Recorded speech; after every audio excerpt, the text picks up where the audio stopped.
Hello friends, মই সমললৈ আপোনালোকক স্বাগতম জনাইছো। আজি মই আপোনালোকৰ আগত এনেকুৱা এটা ভিডিও উপস্থাপন কৰিব বিচাৰিছো। এয়া চাওকচোন, আমি বৰ্তমান গুৱাহাটী কাহিলিপাৰাৰ দক্ষিণ গাঁৱত আমি বাস কৰিছো আৰু আমাৰ ওচৰ পাজৰে আমি কেইঘৰমান মানুহে আমি সন্মিলিত হৈ বিহু গাব বিচাৰিছো।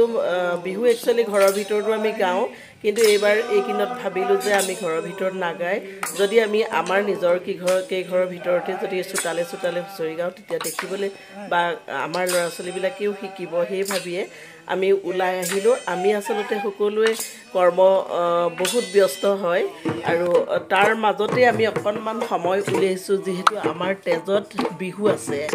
আমাৰ তেজে তেজে বিহু প্ৰবাহিত হৈ আহিছে, বিহুৰ নাম প্ৰবাহিত হৈ আহিছে। ঢোলৰ মাত, পেপাৰ মাত শুনিলে আমি আসলতে ৰবই নোৱাৰো আৰু এইবিলাকৰ কাৰণে আমি ওলাই আহিছো। আপোনালোকে বেয়া নাপাব, আমি কাপোৰ কানি সাজ সজ্জা ভালদৰে কৰিব পৰা নাই মানে আমি বন্ধবাৰ চাই অকল আমি যিকেইঘৰে আসলতে গান বিহু কৰিব বিচাৰিছো, যাৰ চোতালত আমি একেবাৰে নিজৰে হয়, ইঘৰে সিঘৰে তেনেকৈ আমি বিহুটো পৰম্পৰাটো আমি ৰাখিব বিচাৰিছো। আপোনালোকে চাই থাকিব আৰু যদি ভাল লাগিছে তেনেহলে মোৰ এই ভিডিওটো লাইক কৰিব, কমেন্ট কৰিব, শ্বেয়াৰ কৰিব আৰু লগতে সাবস্ক্ৰাইব কৰিব। মানে চোতালৰ বিহু আজিকালি নাইকিয়াই হৈ গৈছে, তথাপিতো আমি গুৱাহাটীত বাস কৰিছো যদিও আমি এই পৰম্পৰাটো ৰক্ষা কৰিবৰ কাৰণে আসলতে এই কথাখিনি এই কামটো আমি হাতত লৈছো। আৰু লগতে আমি বিহু উৰুৱাম বুলিও কোনো মানে পৰম্পৰাগতভাৱে বিহু উৰুৱাটো কোনো দিন বাৰ তেনেকুৱাকে আমি লোৱা নাই। বিহু উৰুৱাম বুলি ভাবিছো আৰু লগতে আমি যিকণ পইচা আমি উঠাইছো সেইকণ পইচাৰে আমি এসাঁজ সম্প্ৰীতিৰে খাম বুলিও আশা কৰিয়ে এই ব্যৱস্থা হাতত লোৱা হৈছে।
বিহুৰ খানা চলি আছে এয়া ৰমলাই বনাই আছে বিলাহী এয়া আৰু এটো কি